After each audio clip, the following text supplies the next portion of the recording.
Let us place ourselves in the presence of the Lord.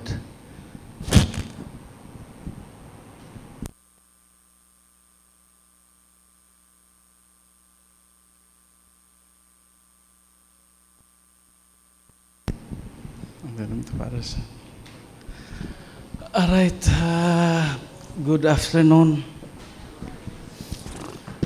This is the last session.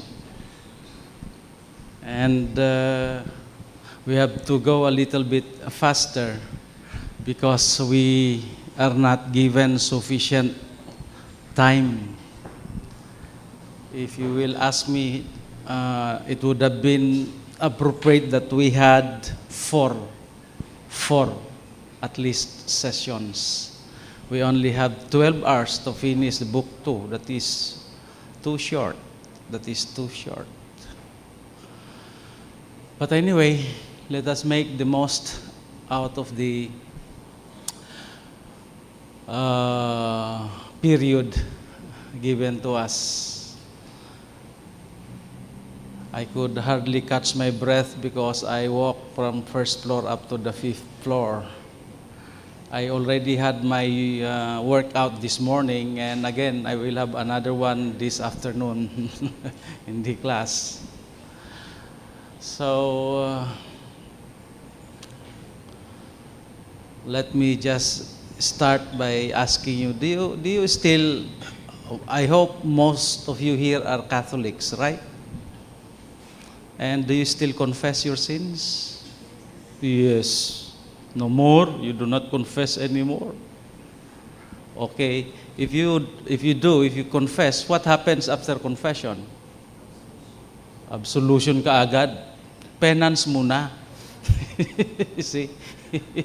You are given a penance and you have to do this whatever penance is given before the absolution. See? And do you know that the priest also confess their sins? Yes. Kasi I was contemplating this matter of Station of the Cross when I was going upstairs 5 floors, as if I made a Station of the Cross. And I recall this happened one time when a priest confessed his sins. He confessed his sin to another priest, of course. So, bless me, Father, for I have sinned, etc., etc. After the confession, the priest said, the confessor said, what is my penance? And the confessant said, your penance is to make a Station of the Cross. And for each Station of the Cross, pray the Rosary. That was the penance. All right?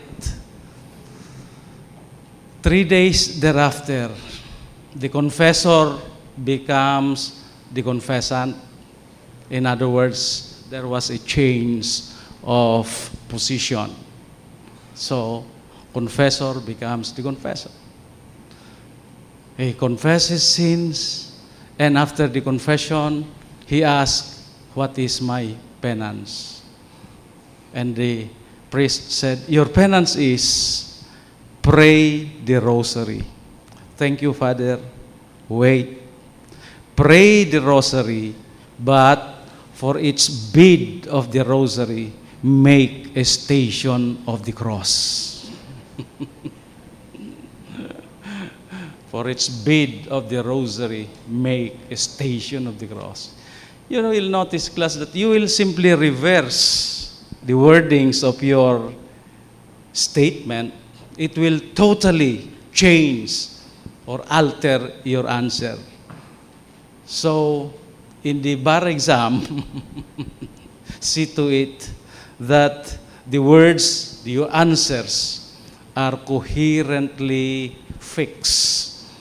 Otherwise, it might give a different meaning.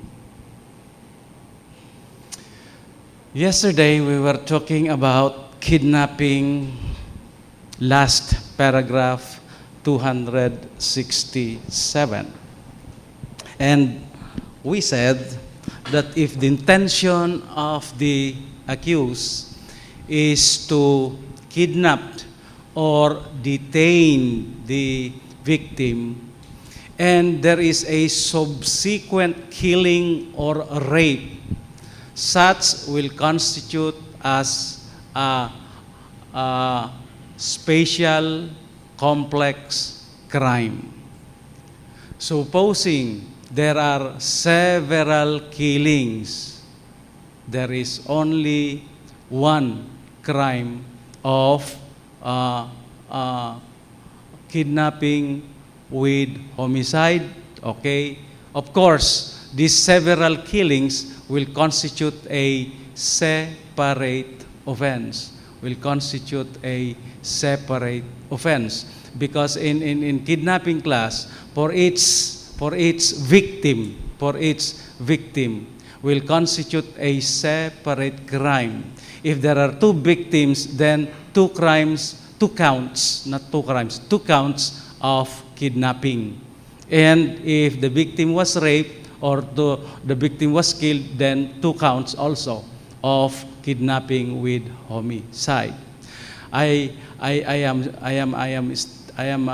bringing this jurisprudence to your attention to distinguish it from abduction with rape, where there were several rapes committed after the abduction.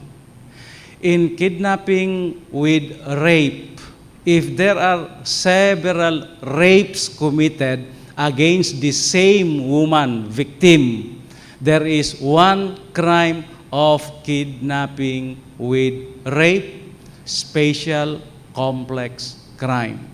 On the contrary, class, if it is abduction with rape, abduction being a necessary means to commit the crime of rape, and thereafter several rapes were committed against the same woman, do you apply the same rule as regards kidnapping with rape? The answer is no, because when the first rape was consummated, there is already a crime of abduction with rape. The subsequent rape class will no longer be composite with the crime of abduction, or not composite, because composite technically has a meaning. Will no longer be complex with abduction, should be complex. Now, what will happen to these other rapes? It will be a separate offense. Thus, there are as many crimes of rape as there are number of counts committed. Okay? Unlike in kidnapping, there is only one special complex crime, composite crimes. All right. Notice or take attention with Article 268, slight illegal detention. Slight illegal detention. Of course, it is slight when the circumstances under 267 are not present. Okay? And note, class, that once the victim is a woman or a minor, automatically it is a crime of serious illegal detention, independent of the period of detention. And this matter of mitigating circumstance regarding the accused who did not persist with his intention to detain, and that is, he did not achieve his purpose, that is a mitigating circumstance only for purposes of slight illegal detention. It does not apply to 267. the person who furnishes or owns the place where the detention was committed or the detention was made, class, is an accomplice. Is an accomplice. In slight illegal detention, he is not merely an accomplice, but he is also a principal. He is a principal. Only in 268. Okay? 268. Regarding this kidnapping and failure to return a minor, take note, class, that the crime is plain and simple failure to return a minor. It is not kidnapping. There is no such kidnapping here. Because here, the minor was initially or inceptionally entrusted to the accused. And he failed to return the victim to the trustor. This is the essence of failure to return a minor. Okay? We jump to 270, 271, 72. If you will notice, these are specific crimes of coercion involving a minor. Relate these specific coercions and crimes committed against a minor with your Republic Act 7610, because these acts may already constitute a violation of 7610, abuse against minors or children, child abuse in other words. All right. So 274, 75 regarding abandonment. Just take note, class, that abandonment, if it is by dolo, meaning the crime committed was done intentionally, and the victim was abandoned, what is the effect of abandonment? There is none. There is none. You are not required to give some help to your victim when it is an unintentional felony. Negligent act. For instance, the accused was driving negligently and hit a pedestrian. The accused has the duty to help the victim. If he does not render or he does not help the victim, class, it is considered a qualifying circumstance. What do I mean by qualifying circumstance? It increases the penalty. Do not use the word aggravating circumstance when he does not render any help or succor to the victim. Why did I say do not use the word aggravating? Why? Because crimes committed by culpa are not mitigated or aggravated by Articles 13 and Article 14. Articles 13 and 14. Aggravating and mitigating circumstances are applicable only to crimes committed by dolo. That is why I said qualifying circumstance and did not say aggravating. The word aggravating again has a technical meaning. Now, the abandonment which is penalized here under 275 is the abandonment done by a person who had accidentally injured a victim. Accidentally injured a victim. So that if the accused abandoned such accidentally injured victim, he is not entitled to the justifying circumstance. Is it justifying accident? No. It is still an exempting circumstance, paragraph 4, Article 12. Article 12.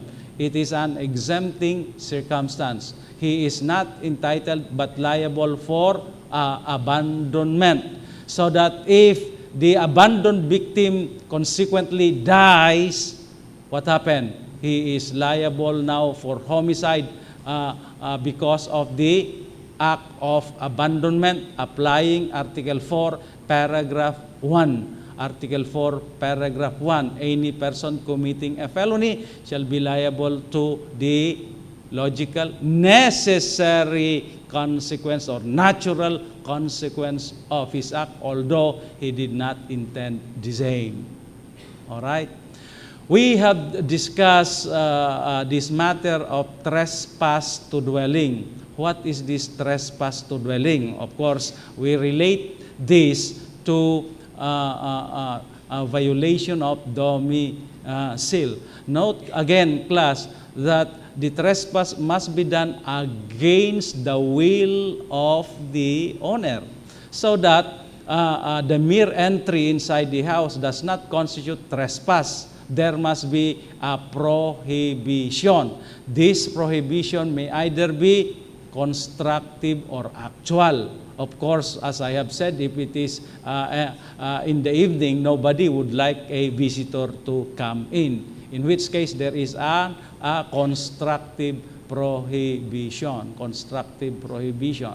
Supposing there was somebody who allowed the trespasser to get in the house, is the trespasser liable for a crime? The answer is no. So long as there is a person who gives consent, so long as this person is of age or can give possibly a consent of mature age. The maid, for instance, can. But supposing the maid was prohibited to give consent to anyone who get inside the house. All right. But nonetheless, the maid allowed somebody to get inside the house. There is no trespass to dwelling if the trespasser is not aware of the prohibition. But if the trespasser is aware of the prohibition, notwithstanding the consent given by the occupant, the maid, it does not matter. He is liable for trespass to dwelling. Of course, you know what is the definition of a dwelling, okay? You know the definition of a dwelling. Take note also the instance when dwelling becomes an aggravating circumstance and not simply a separate offense. Of course, sometimes when somebody is killed in the house, more often than not, it is already homicide aggravated by dwelling. But class, if initially trespass is the intention and the killing was only incidental when he was about to escape and refused to leave the premises, then from here you can distinctly make a different offense, which are trespass to dwelling and that of homicide. Okay. Let us take this matter of coercion and threats quickly.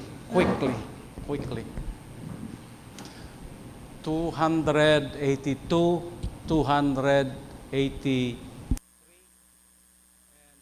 and 285.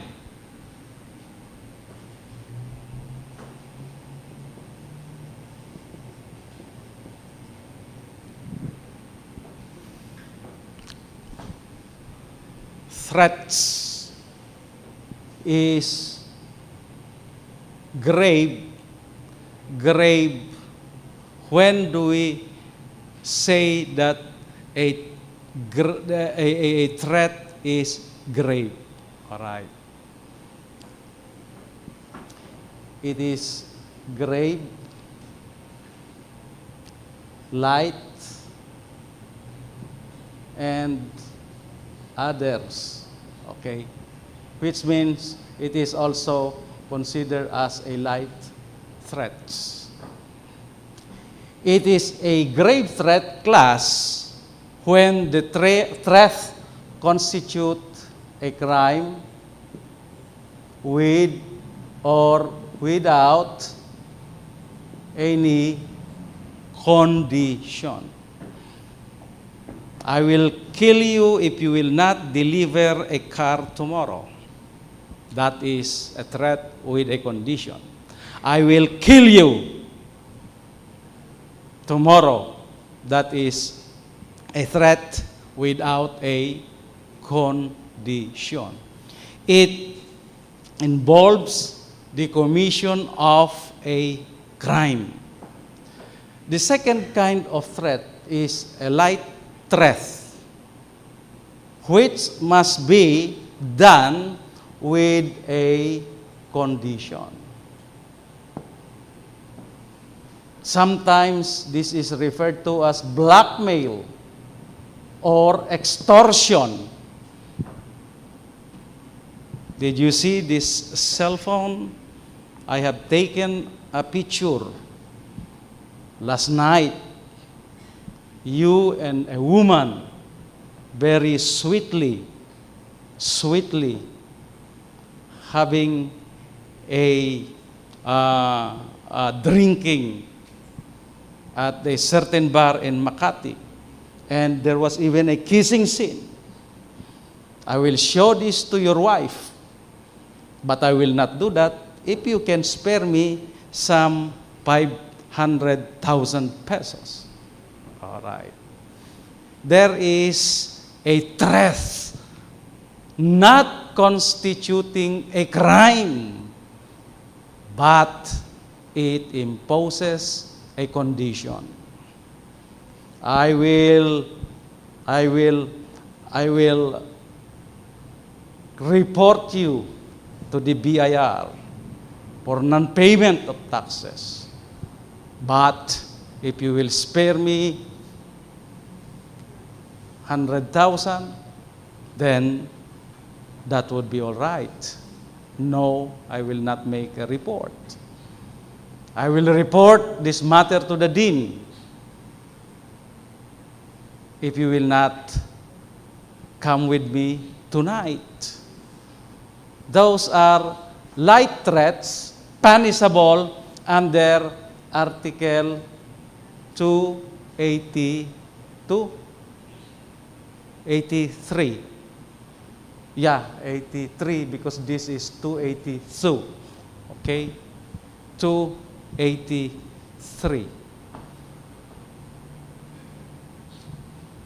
285 are other light threats not falling under paragraph 1 or paragraph 2. Notice the first kind of threat. It may even involve a future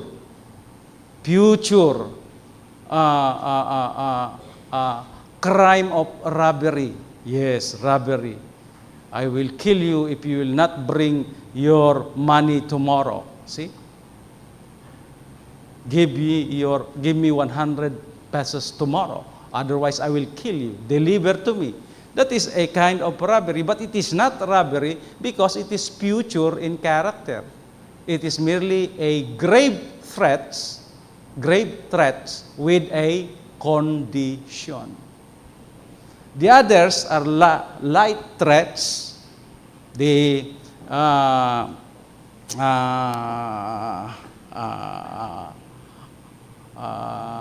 During a quarrel class, you draw a weapon, but you do not persist with the threat, or during a time when you are angry, you threatened somebody with a crime, but you did not persist. Those are other light threats. Okay? Other light threats. And if you will distinguish this from coercion,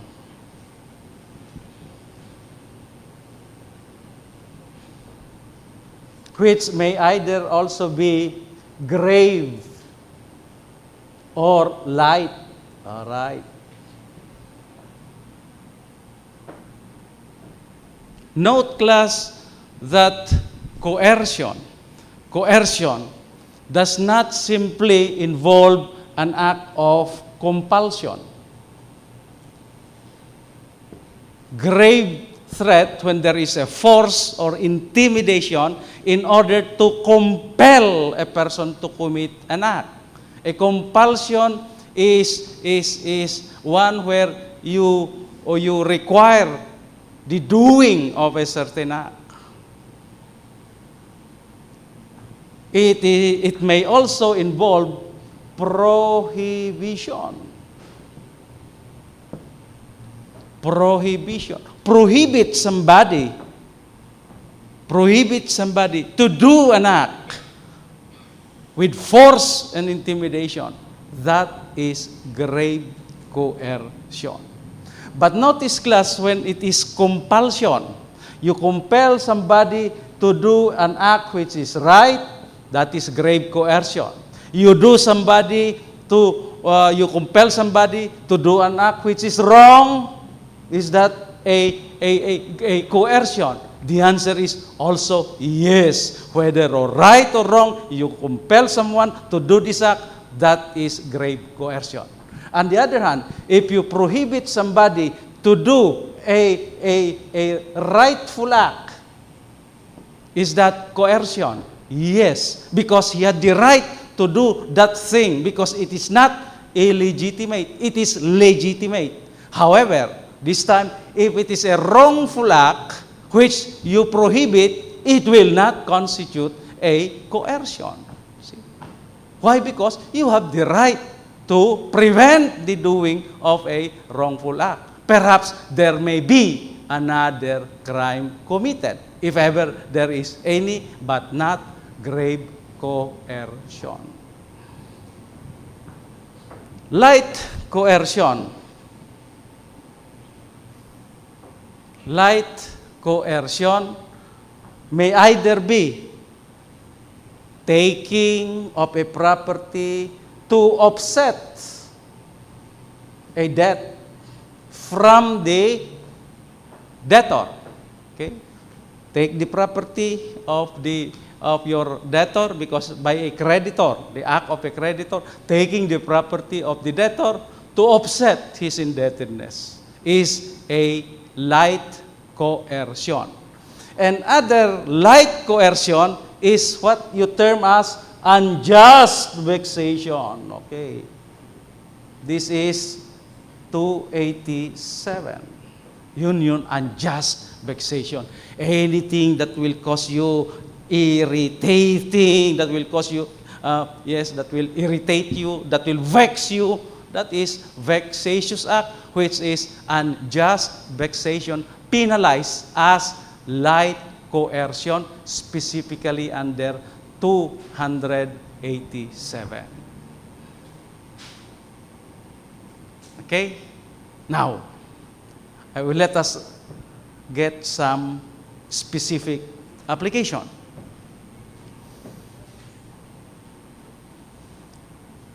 The accused said, "Give me your bag." Coercion? Do not enter this room. Coercion? You called somebody, do not attend your class today. If you will do so, you will die. Pare, huwag kang pumasok mamaya. Yung asawa mo may mangyayari pag ikaw ay pumasok. Pare, huwag kang papasok dito. Pag pumasok ka, tepok ka. Will your answer make any difference? Will it be coercion? Threat? All right.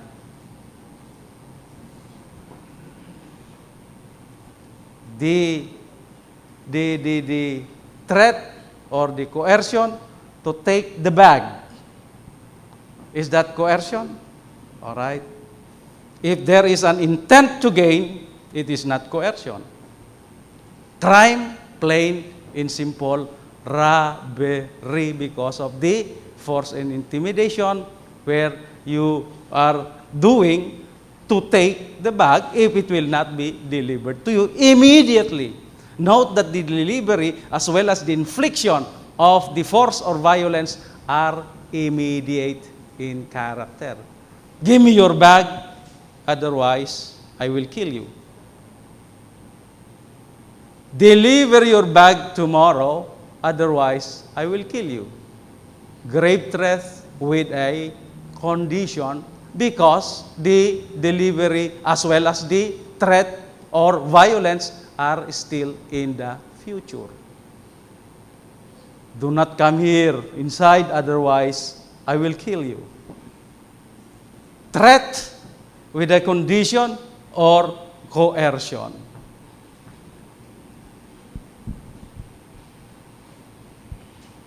It is a crime of coercion. Why? Because the condition is immediate, not to enter this room, as well as the infliction of the violence is likewise immediate. Do not enter this room, otherwise you get killed. Coercion, prohibition. Pare, mamayang wag ka nang pumasok ngayon, otherwise mamamatay si commander. The threat as well as the condition to come to the class are both future.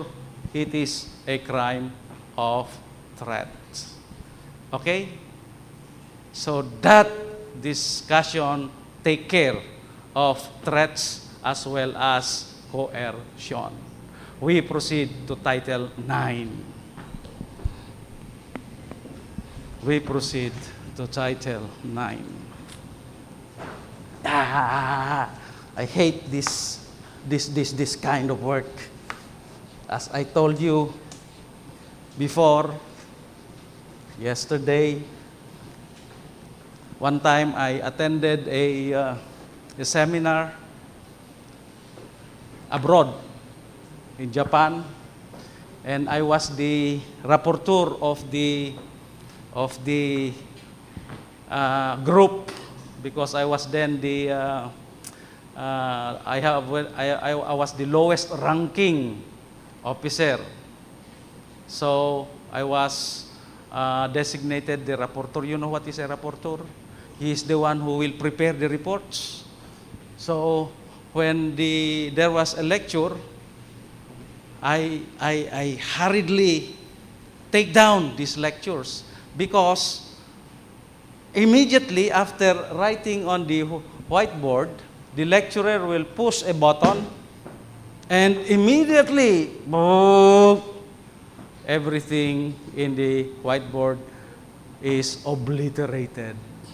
So I have to catch up doing that the whole day. And then, when it is about 5 o'clock, what the lecturer asked, he asked, how many are you in the room? And we counted off, 1, 2, 3, 20, sir. And then the lecturer again pushed a button, and all the things that were written in the whiteboard from the morning until the end of the day were reproduced. And each one of us were given a copy.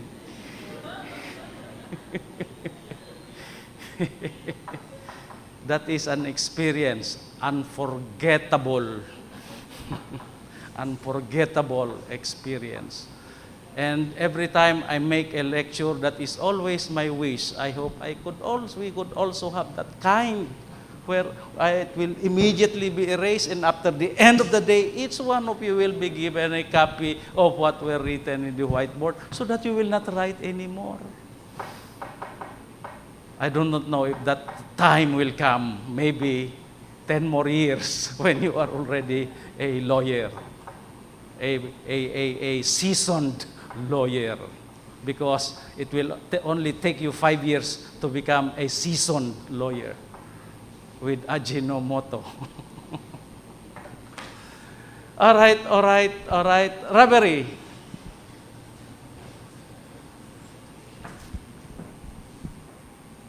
Let us discuss the elements of robbery.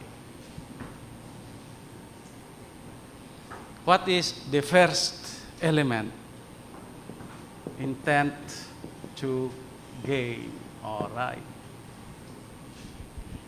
Animus furandi. Later on, when we take up this matter of spatial complex crime, you will notice that all of these crimes related thereto, in order to apply the articles provided in Title 10, the primary intention of the accused is to gain. Intent to gain. If there is no intent to gain, there may be a crime of grave coercion. Grave coercion. Although there are some a little bit modifications, as for instance, when the possessor, wait.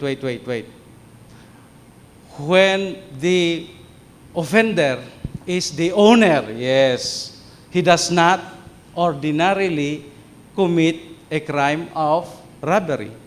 Why? Because there is no intent to gain, because that is the property of the owner.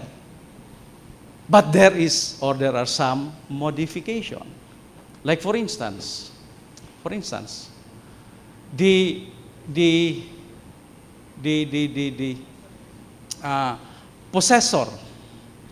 possessor is possessing the property with a legal right. As for instance, he is leasing the property. All right? The taking by another person may be a crime if done by the owner himself. By the owner himself. In one case, where the property was pledged,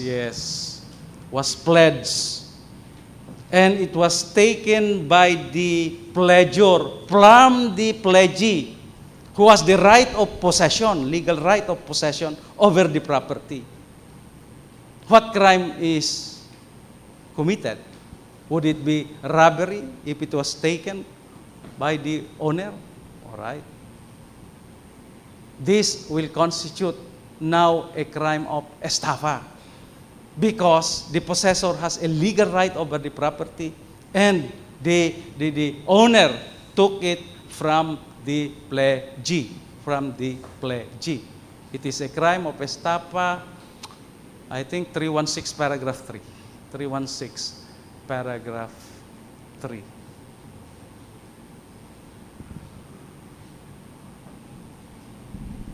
What is the next? Taking. Unlawful taking.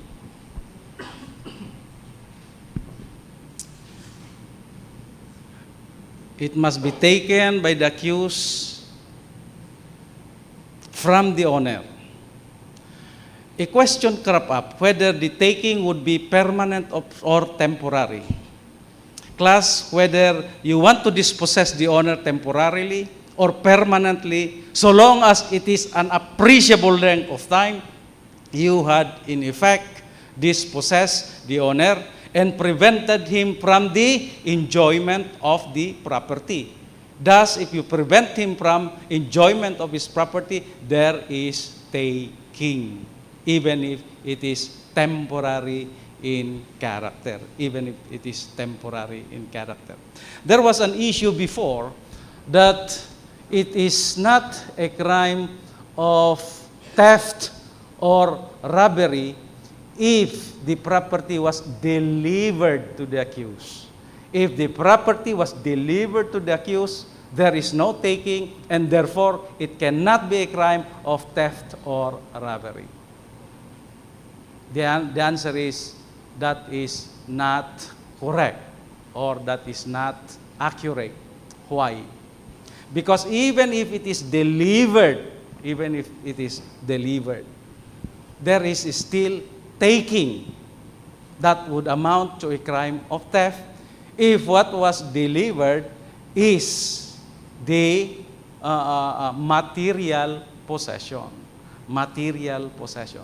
In fact, this possession will distinguish whether it is theft or whether it is estafa. We'll take that up later. It's still premature. But nonetheless, I am just introducing you already.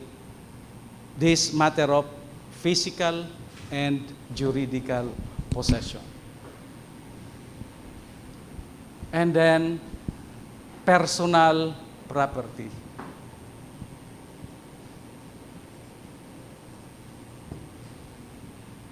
In criminal law class, the definition of a personal property is not the same as that in your civil code.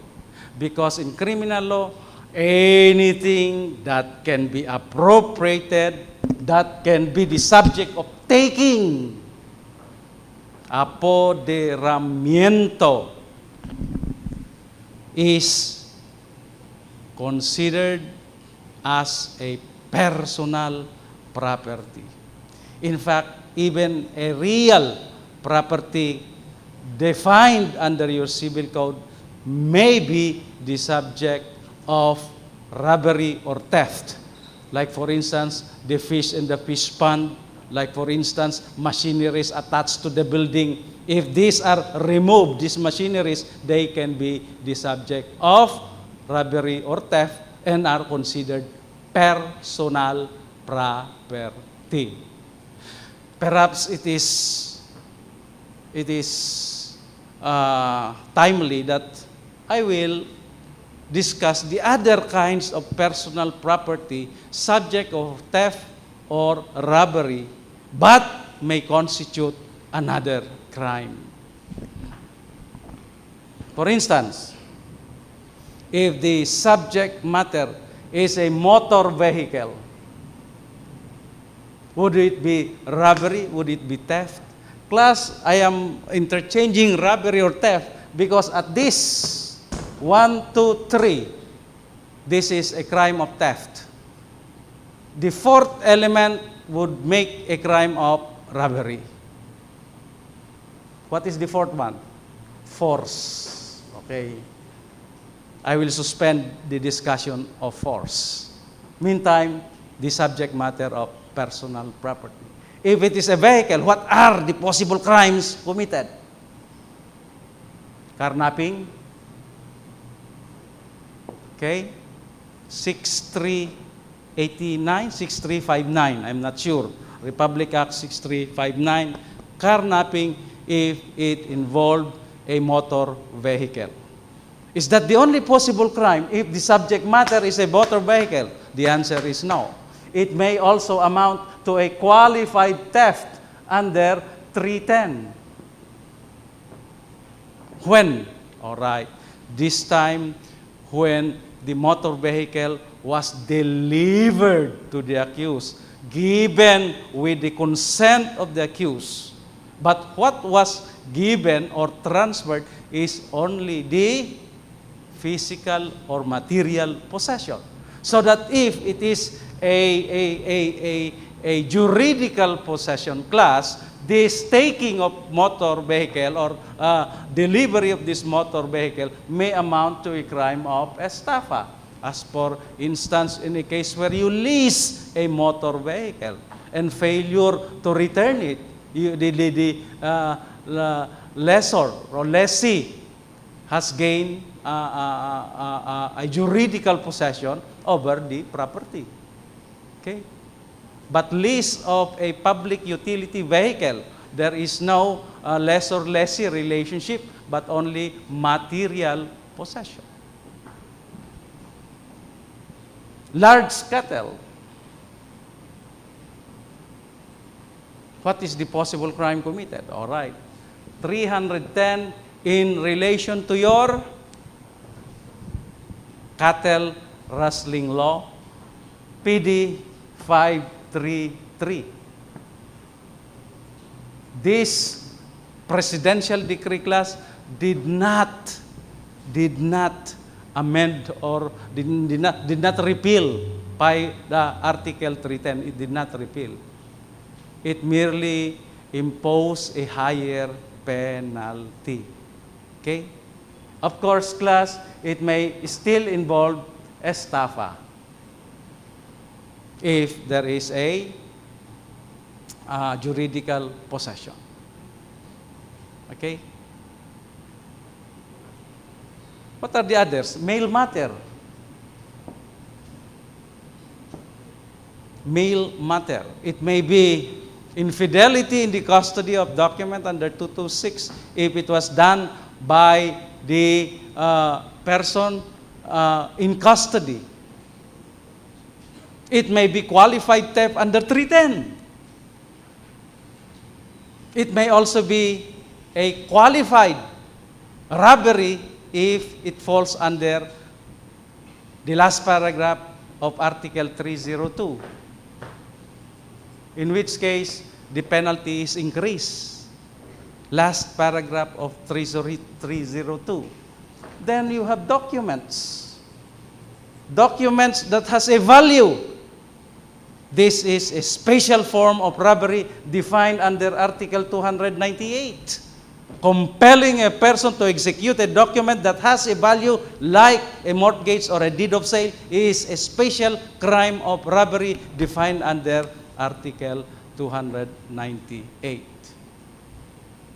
These are the more important articles or property. There are other provisions penalizing this crime involving a personal property. For instance, regarding the theft of electricity, theft of gold bars is also governed by special law. Lately, in that case of Valenzuela versus Judge Abrugar, when this international telephone calls, where the accused or suspect, accused had taken advantage of these PLDT lines in order to sell these loads, and those buyers can call or make an international call. All right. This is a kind of theft involving the business of providing international call services. Okay. This is a business which is also the subject of theft. If you only read the first decision of the Supreme Court sometime in 2006, that decision said that it is not a theft because it is not contemplated by the revised penal code. But on a motion for reconsideration, the Supreme Court said it is a theft because the business of providing international call services is also a property subject matter of theft. Valenzuela versus Judge Abrugar. Okay? And finally, force, the use of force.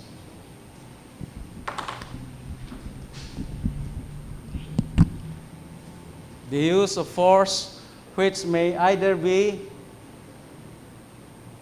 person or things.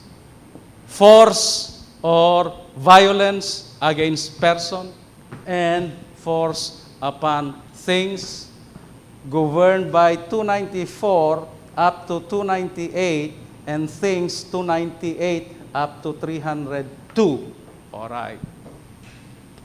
Robbery with force and intimidation against person and robbery with force upon things.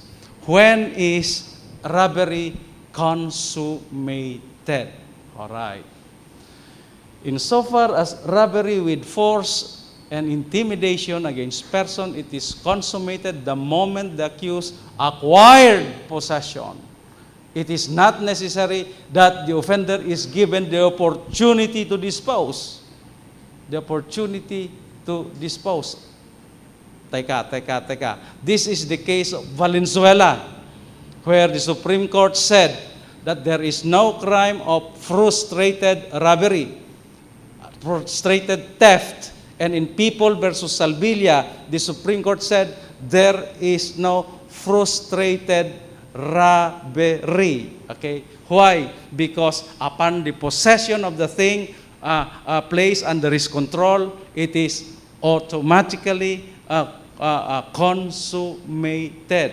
Okay? Disposition is immaterial, so that there is no in between. It is either taken or not. So attempted and consummated. Regarding that business of international service calls, that is the case of Laurel versus Abrugar. Laurel versus Abrugar. Okay? I just mix these things because I was thinking the next point where the penalty for robbery with force against person and things. It is possible, class, that both element of force or intimidation against person and at the same time there is a force and intimidation upon things. Yes, as for instance, the accused through the window entered the building and then killed the victim inside, or committed robbery with force or intimidation against person. If that is so, what is the basis of the penalty? Would it be robbery with force upon things or against person under 294 to 298 or 299 to 302? Of course, the Supreme Court said in Napoles versus Court of Appeals, if those two elements of robbery concur, it becomes a wala, sumasagot. Hindi yata alam. Napoles, nandyan lahat sa mga libro ninyo. Complex crime. Pag yan ay nagdalawa, 294 to 298, define a crime of robbery where there is only force and intimidation against person. Things, okay. Take note, class, I will not discuss this anymore.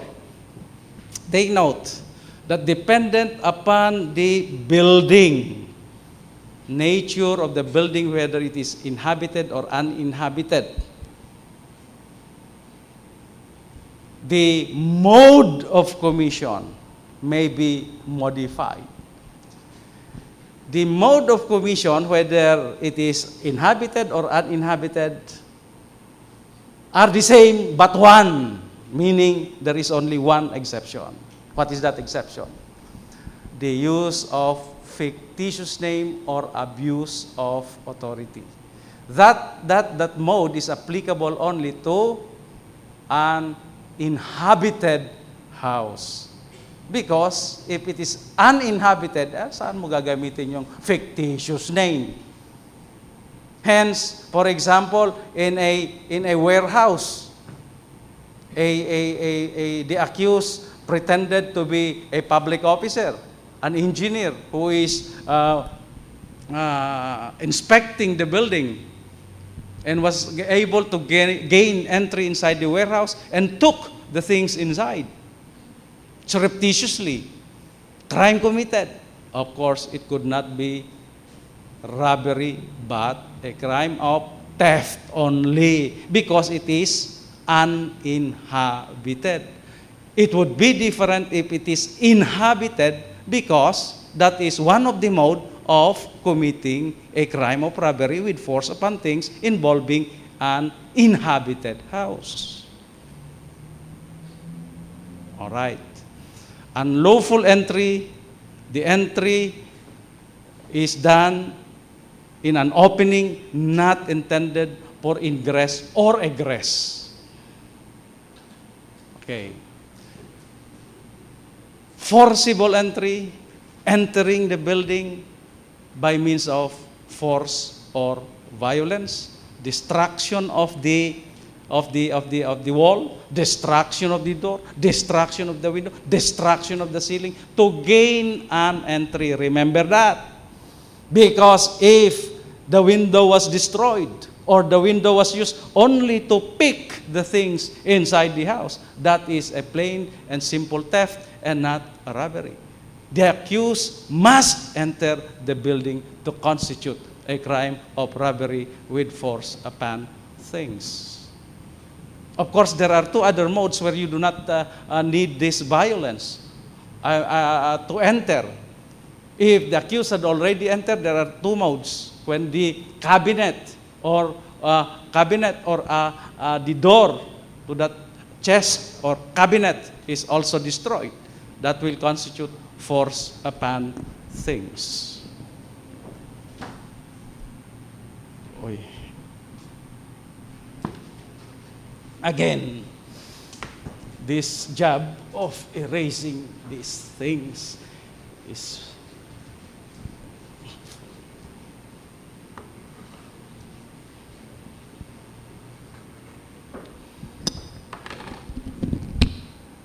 this is one of the most potent how would I say, potent or not potent, shall we say, potential, nawala yung IAL, potential question in the bar exam.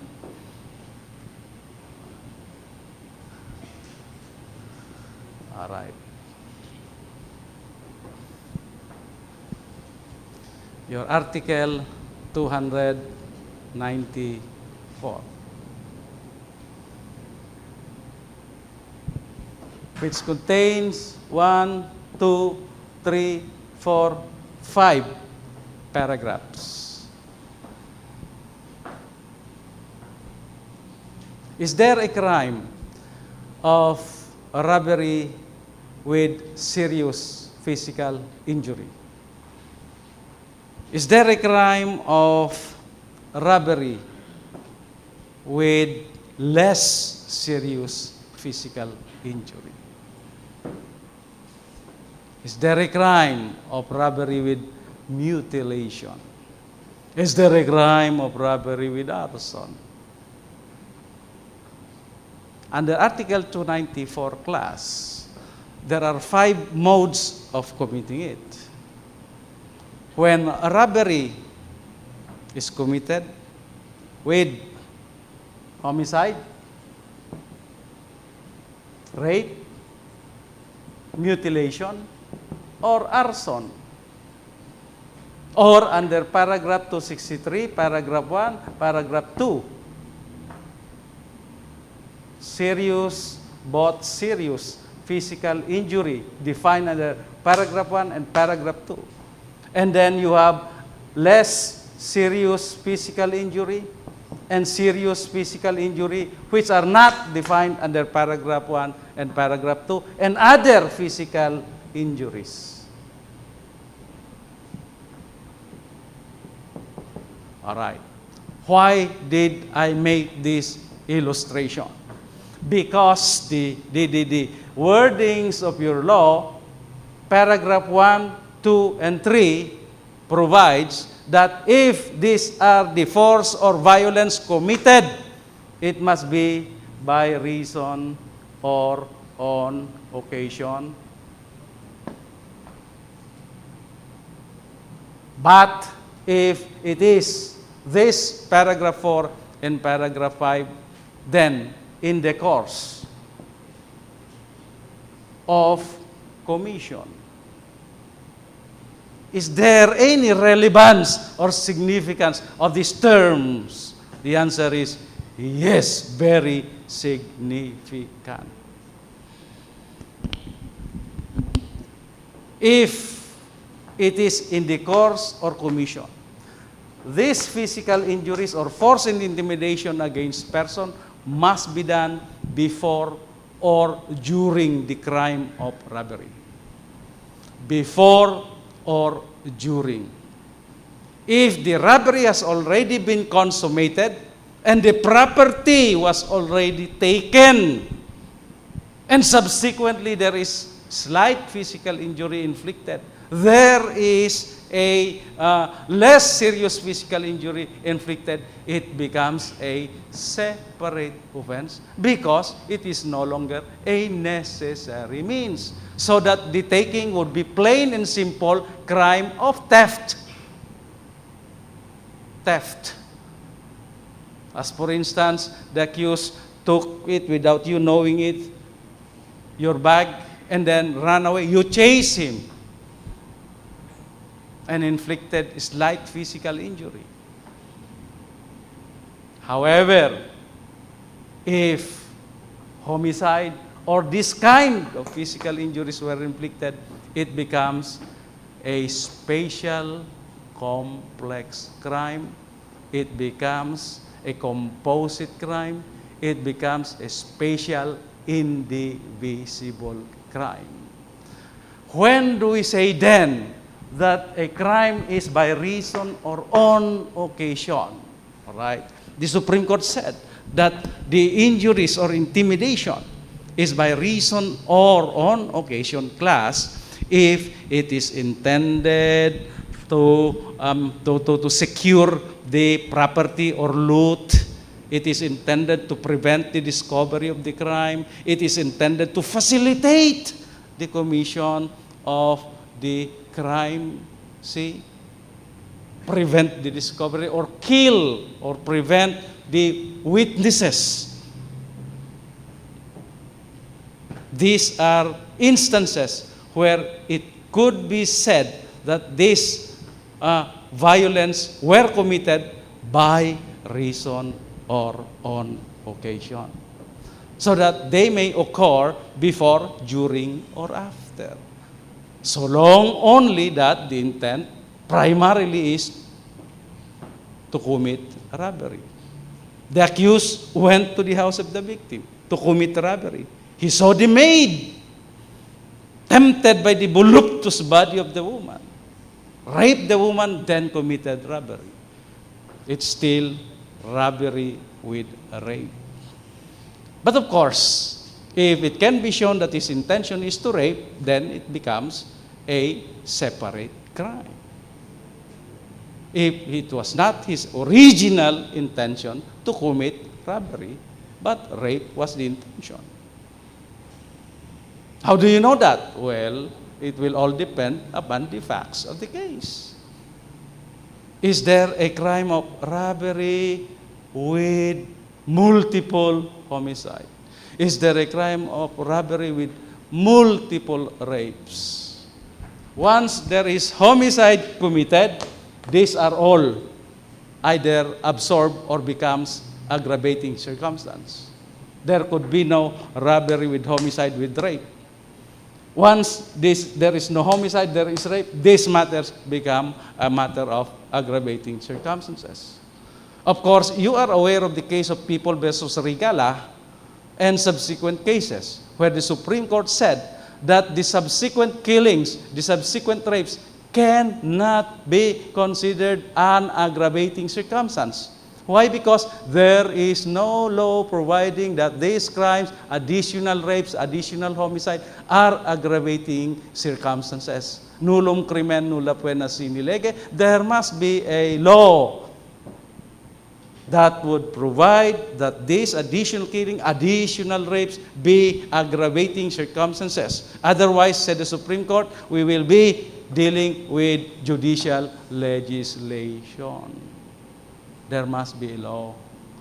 So at present now, this cannot constitute as an aggravating circumstance analogous to cruelty in case of additional death, analogous to ignominy in case of additional rape.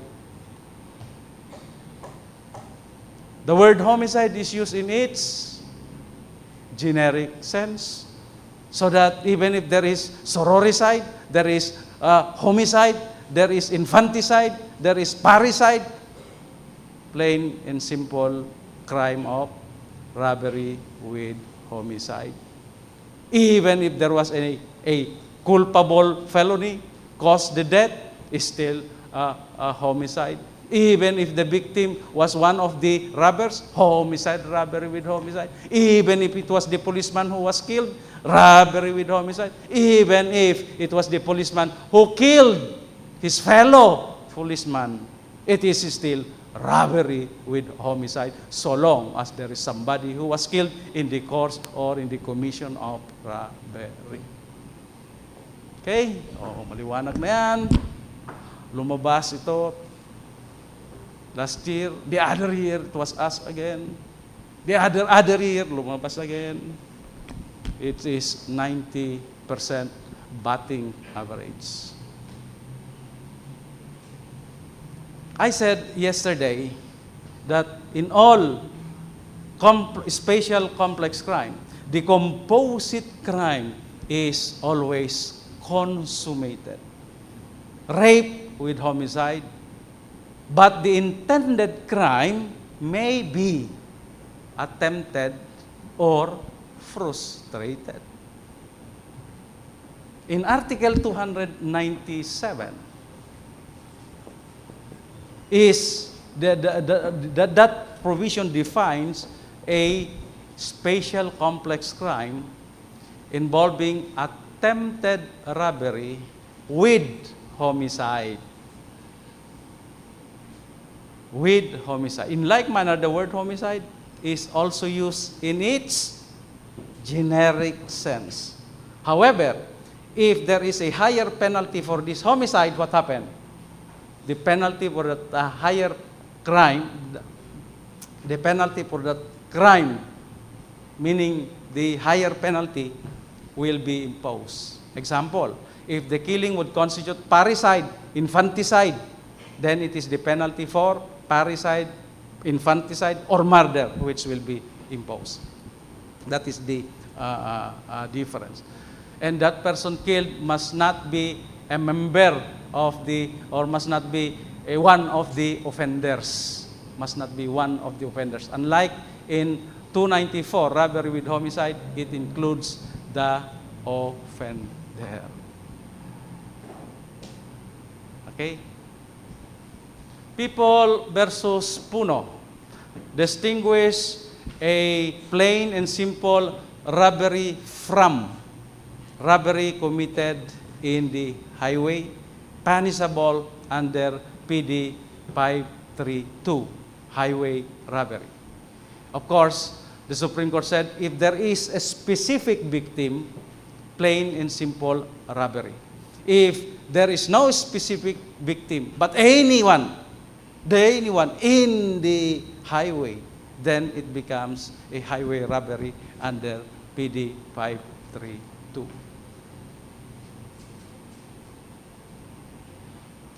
And then you have this matter of a band. Take note the effect of a band. If there is a band in the commission of robbery, four-armed malefactor, wag nyo nang gamitin yung less than, more than 3. It's quite complicated. Sometimes there are people who don't know what is more than 3. Gaya ng mga MMDA na nandyan sa labas, naghahanap ng mga looking for this number coding. They do not know what is an even and odd number. See? They cannot distinguish. Ano ba sir yung odd at saka even? Anyway, hindi naman odd even ang ating number coding eh. 1, 2, 3, 4, 5, 6, 7, 8, 9, 0. Oh, yun lang. Alright.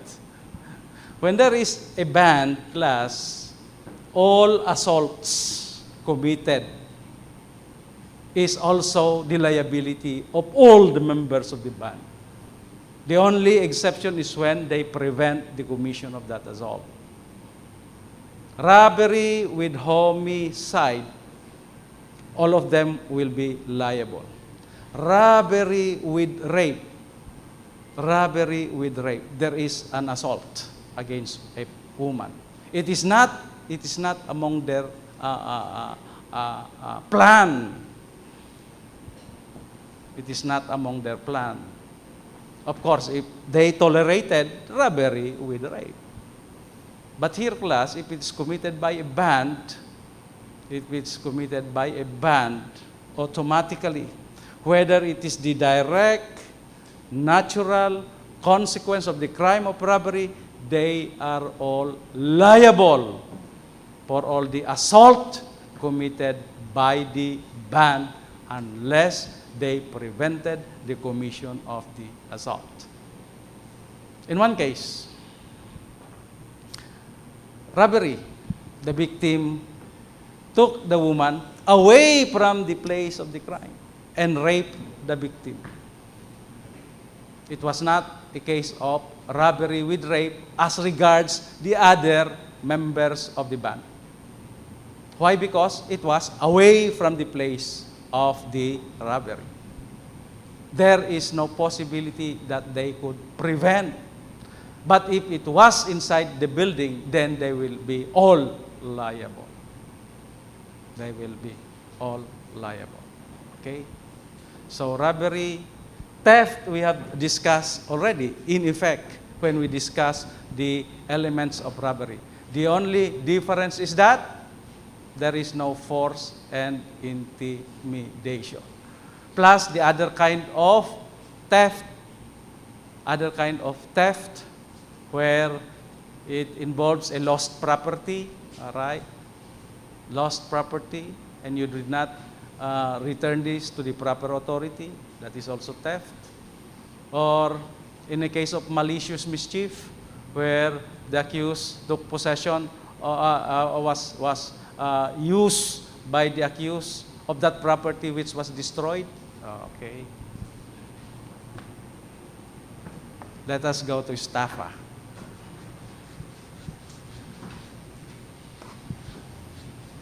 Estafa, again, very important. 3:1:5, paragraph 1, paragraph 2, and paragraph 3.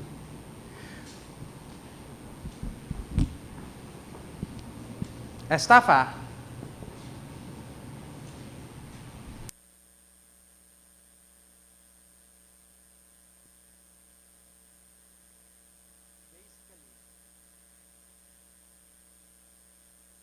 are divided two.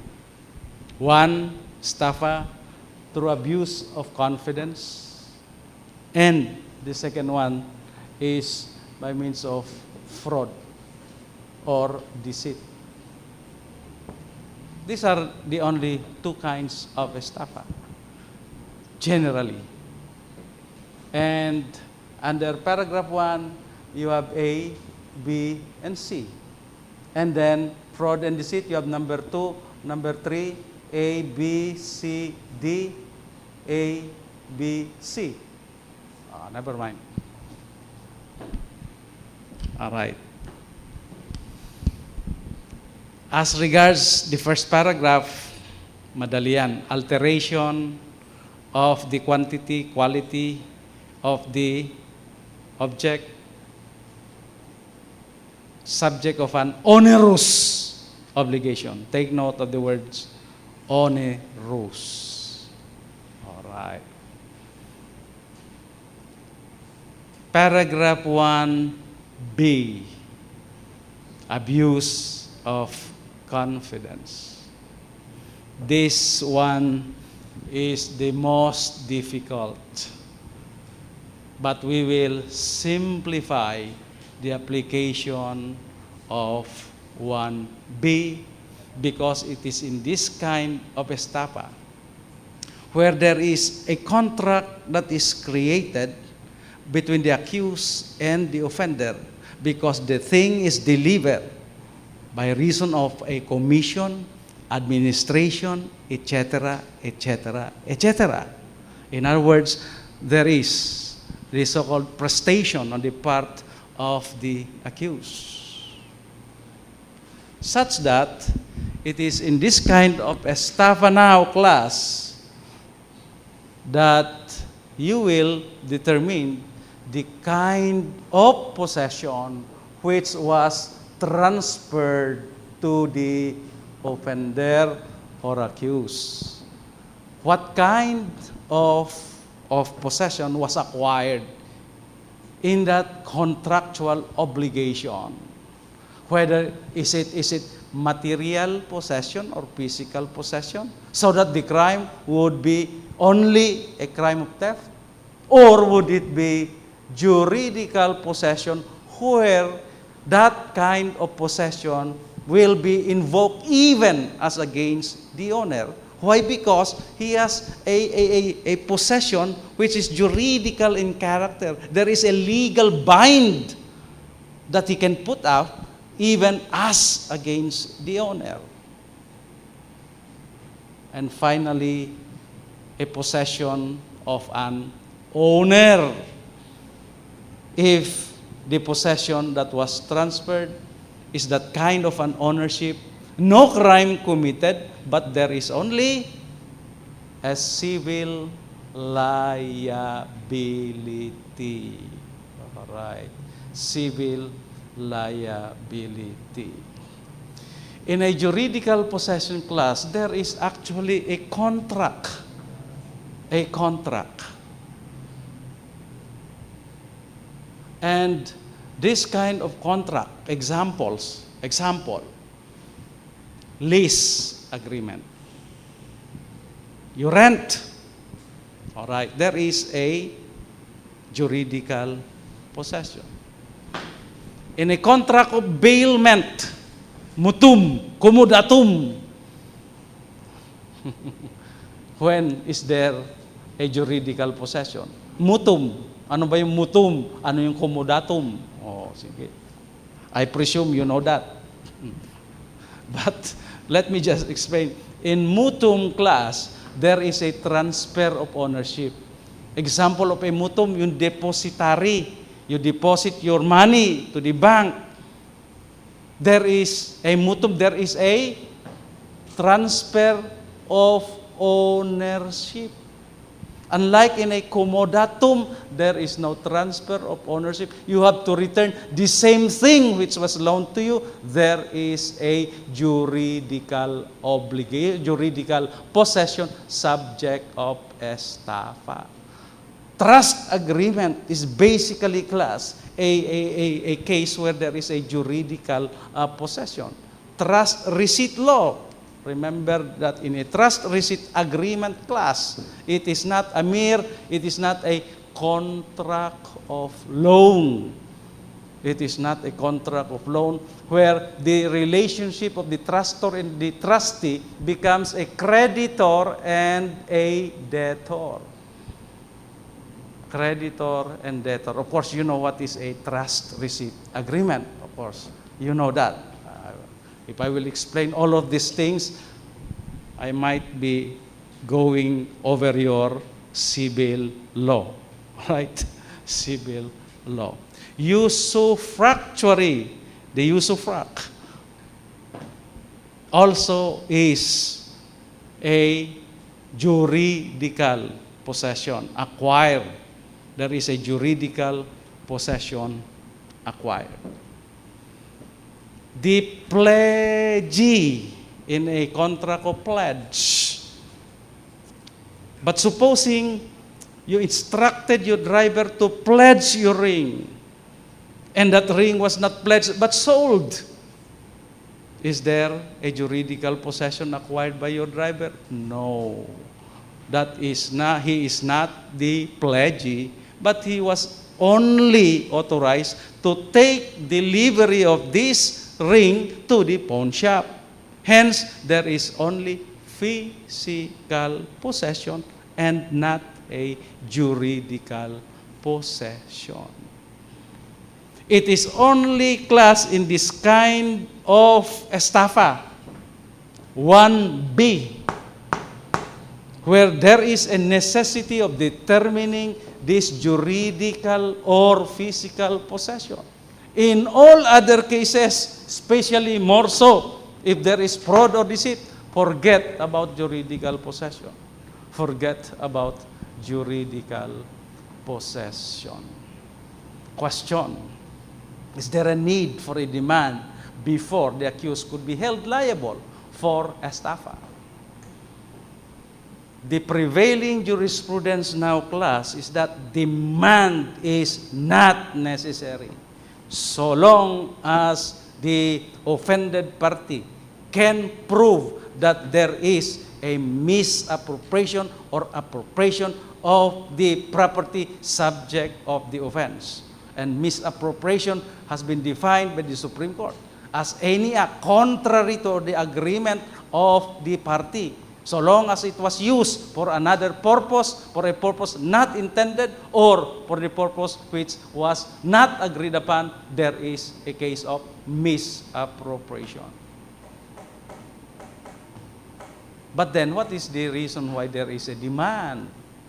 The reason is to establish a presumption. If there is no direct evidence, class, there is no direct evidence of misappropriation, then you make a demand so that you can establish a presumption that this property, subject matter of the offense, was misappropriated. Example, if the property was already sold to another person, there is no need for a demand.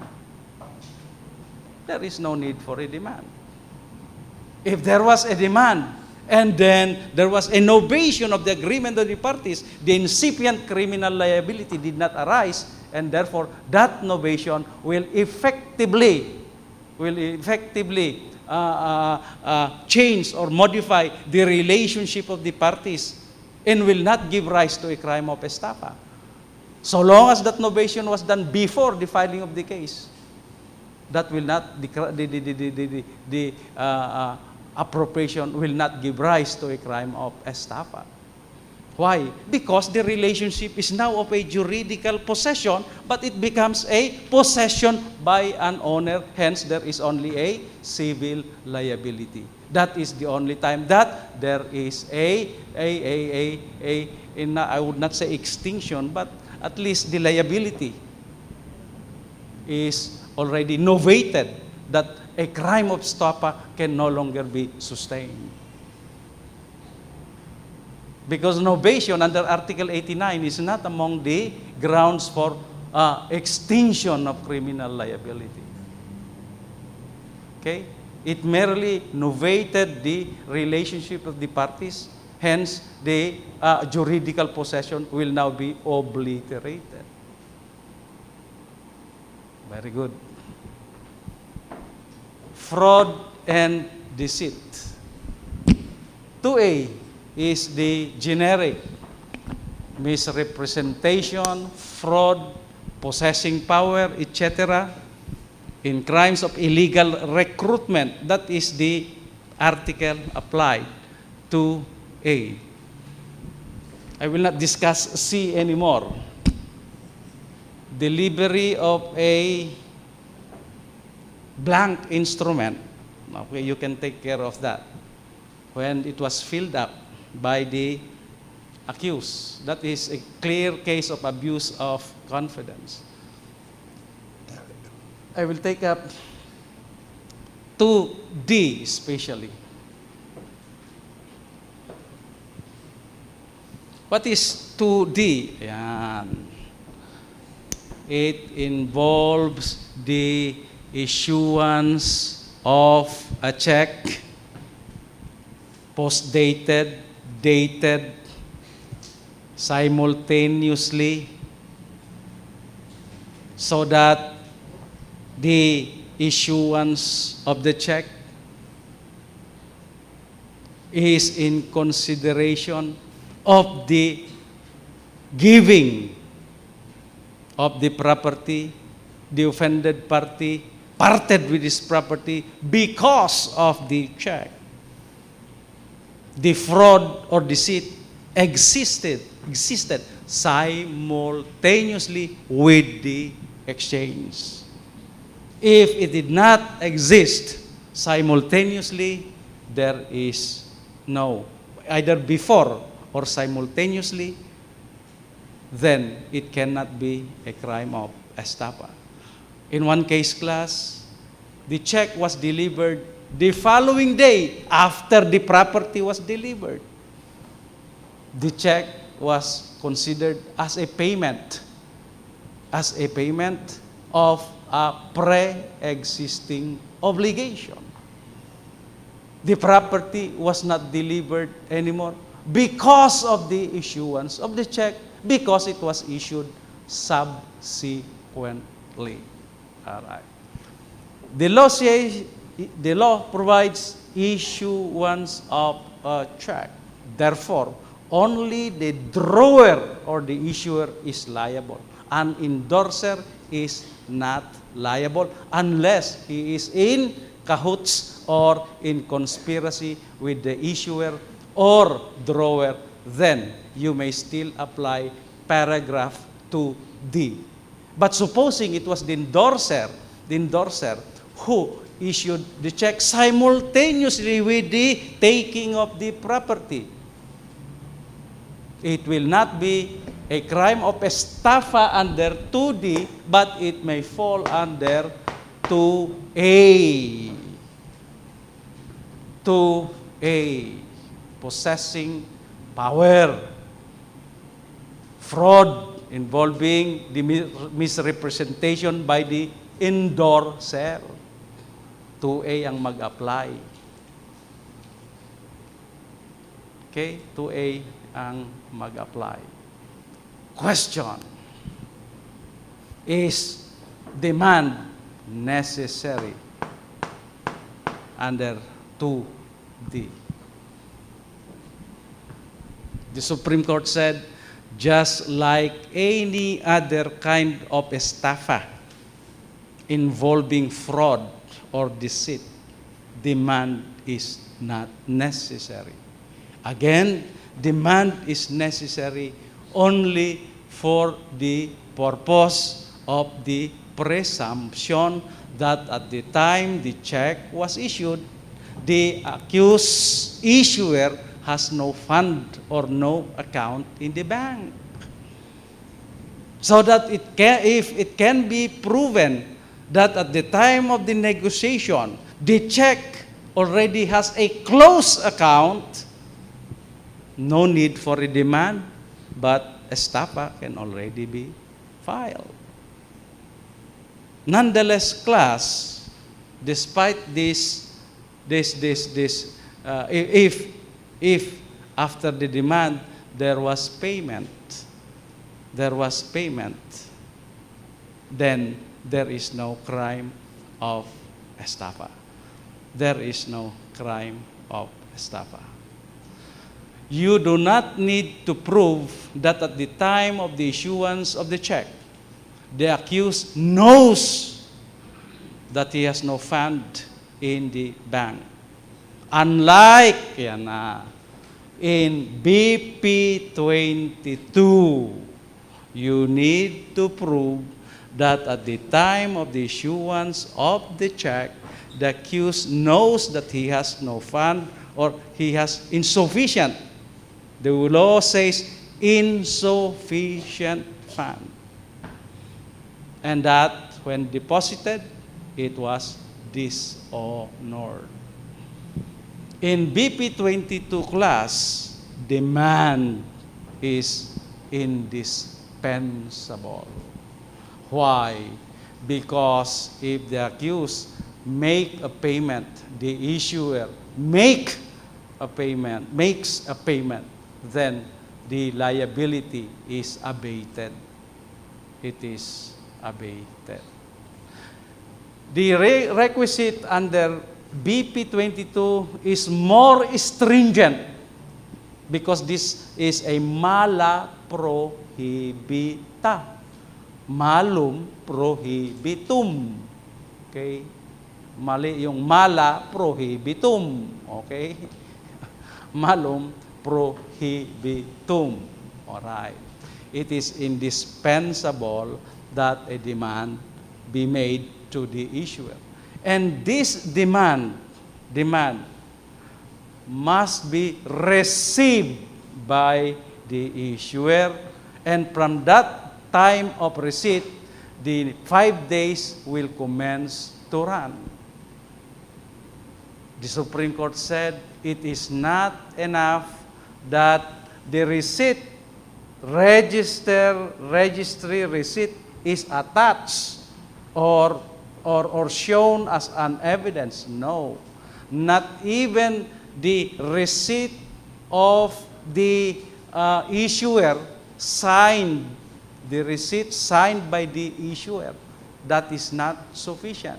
What is necessary, class, is that such receipt be authenticated, meaning that the issuer actually received such notice. All right, such notice. The check, 1, 2, 3 checks were issued. First check, bounce.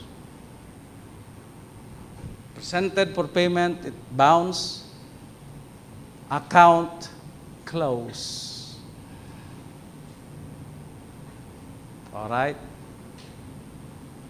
Second check, again, account close.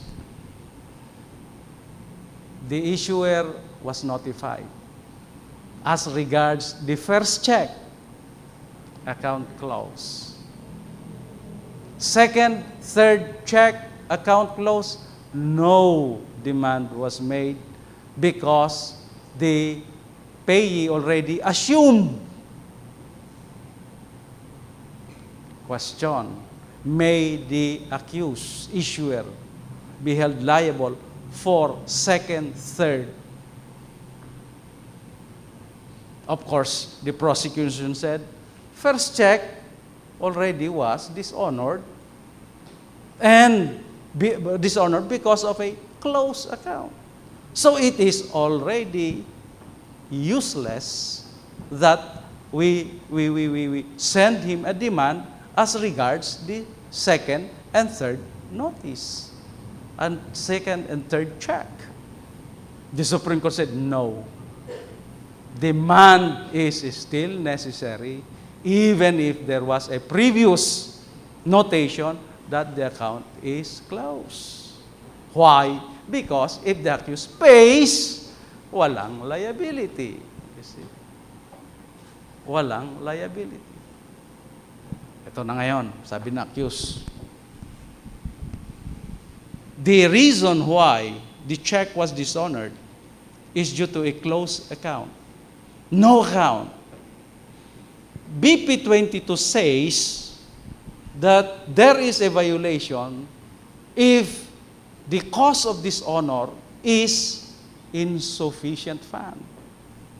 Applying the strict interpretation of a penal statute, insufficient fund is different from a closed account. I should not be held liable. Ano sabi ng Supreme Court? No. That is an absurd reasoning. Why? Because the word insufficient is broad enough to include a no account or no money at all. Here comes the accused again, invoking. The check was deposited beyond the 90-day period. Of course, you know that a check has a lifetime of 6 months. The facts showed that the accused, when the check matured, the accused told the payee, pare, medyo mahirap ang negosyo. Pwede ba next month mo na i-encash? Okay. 30 days thereafter, pare, isang buwan pa kasi yung shipment bukas as next month pa darating. Sigurado yan. Okay. Third month, ando na pare. Kaya lang may mga papeles mahirap sa customs na ilalabas. Last 3 months, last 1 month. So 3 months, 90 days had lapsed. And after the 90 days, the payee deposited the check. And then the accused said, I'm not liable. You did not deposit the check within the 90-day period. You should have deposited the check within the 90-day period. Why should you make me liable under BP 22? Otherwise, is that correct? Of course, the Supreme Court said no. The reason why the check must be deposited within the 90-day period is to create the presumption that the accused knows that at the time the check was issued, there was no fund. Hence, if it can be proven by other evidence that the accused knows that he has no fund at the time he issued the check, then he will still be liable. Galing ang Supreme Court, see? So, hindi pwedeng lukohin. Okay? This kind of so many absurd arguments. Okay? Masyado na naman tahimik. Okay? Let's just have a break.